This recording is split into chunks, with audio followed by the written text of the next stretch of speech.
സർവശക്തനായ ദൈവത്തിൻ്റെ അതിപരിശുദ്ധ നാമം അതിയായി മഹത്വപ്പെടുമാറാകട്ടെ. നിങ്ങൾ ശ്രവിക്കുന്നത് ജീസസ് വോയിസ് മെസ്സേജ്. എല്ലാ ശ്രോതാക്കൾക്കും കർത്താവായ യേശുക്രിസ്തുവിൻ നാമത്തിൽ സ്വാഗതം. അല്പസമയ ധ്യാനത്തിന് ഒരു ചെറിയ വേദഭാഗം വായിക്കുന്നു. സങ്കീർത്തനം 34:1 മുതൽ 5 വരെ. ഞാൻ യഹോവയെ അഥവാ ദൈവത്തെ എല്ലാ കാലത്തും വാഴ്ത്തും. അവിടുത്തെ സ്തുതി എപ്പോഴും എൻ്റെ നാവിന്മേലിരിക്കും. എൻ്റെ ഉള്ളം യഹോവയിൽ പ്രശംസിക്കുന്നു. എളിയവർ അത് കേട്ട് സന്തോഷിക്കും. എന്നോട് ചേർന്ന് യഹോവയെ മഹിമപ്പെടുത്തുവിൻ. നാം ഒന്നിച്ച് അവിടുത്തെ നാമത്തെ ഉയർത്തുക. ഞാൻ യഹോവയോട് അപേക്ഷിച്ചു, അവിടുന്ന് എനിക്ക് ഉത്തരമരുളി. എൻ്റെ സകല ഭയങ്ങളിൽ നിന്നും എന്നെ വിടുവിച്ചു. അവങ്കിലേക്ക് നോക്കിയവർ പ്രകാശിതരായി, അവരുടെ മുഖം ലജ്ജിച്ചു പോയതുമില്ല.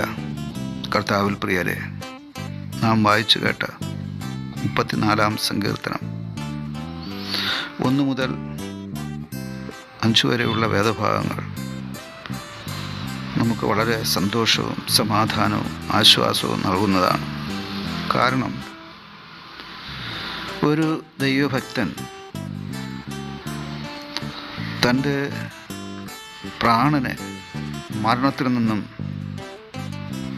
വിടുവിച്ചതിന് ശേഷം, അഥവാ അത്ഭുതകരമായ വിടുതൽ ലഭിച്ചതിന് ശേഷം പാടിയ ഒരു സങ്കീർത്തനമാണ് 34-ാം സങ്കീർത്തനം.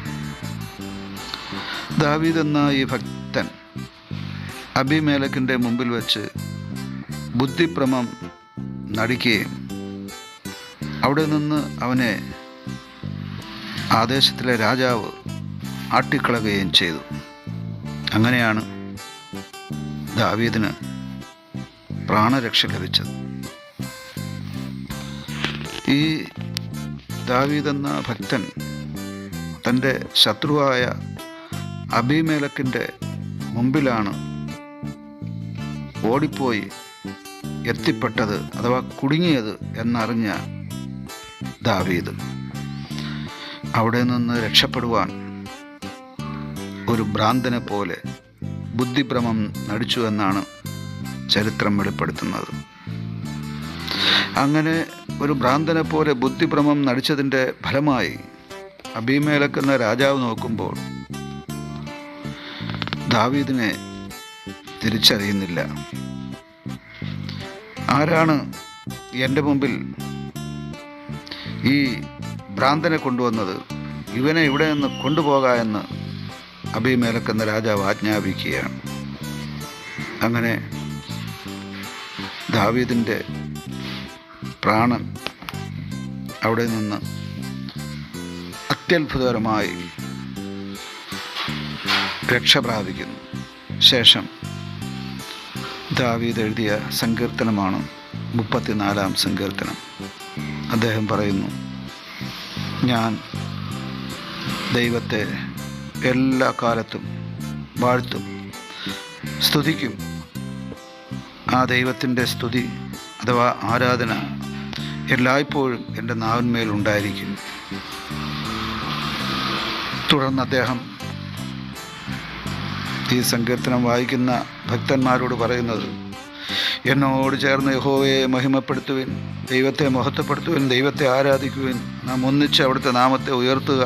എന്തുകൊണ്ടെന്നാൽ ദൈവം എൻ്റെ പ്രാണനെ എൻ്റെ ശത്രുവിൻ്റെ കരങ്ങളിൽ നിന്ന് വിടുവിച്ചിരിക്കുന്നു. അതുപോലെ നിങ്ങളെയും നിങ്ങളുടെ പ്രാണനെയും ദൈവം നിങ്ങളുടെ ശത്രുക്കളിൽ നിന്ന്, സാത്താനിൽ നിന്ന്, പിശാചിൽ നിന്ന്, മറ്റെല്ലാ വൈരികളിൽ നിന്നും വിടുവിച്ചു, ഇനിയും വിടുവിക്കും.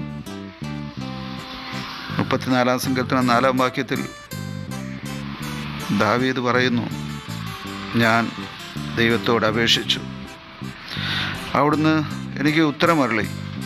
എൻ്റെ സകല ഭയങ്ങളിൽ നിന്നും വിടുവിച്ചു. ഭയത്തിലിരിക്കുന്നവർക്കുള്ള വേദപുസ്തകം, സത്യവചനം പറയുന്ന ഉപദേശം പ്രാർത്ഥനയാണ്.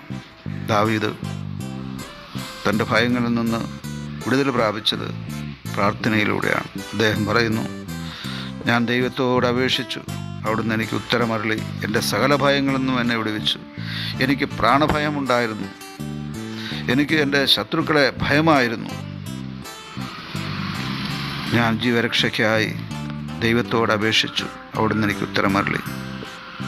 എന്നെ ശ്രവിക്കുന്ന പ്രിയ സഹോദര സഹോദരി, ഇന്ന് ദാവീദിൻ്റെ അതേ അനുഭവത്തിലാണോ നിങ്ങൾ? ശത്രുവിൻ്റെ മുമ്പിൽ കുടുങ്ങിപ്പോയിരിക്കുകയാണോ? നിങ്ങൾ ഏതെല്ലാം അവസ്ഥകളിൽ കുടുങ്ങിപ്പോയിരിക്കുന്നു? ദാവീദിനെ പോലെ ദൈവത്തോട് അപേക്ഷിച്ചാൽ വിടുതലുണ്ടാവും. ആമേൻ.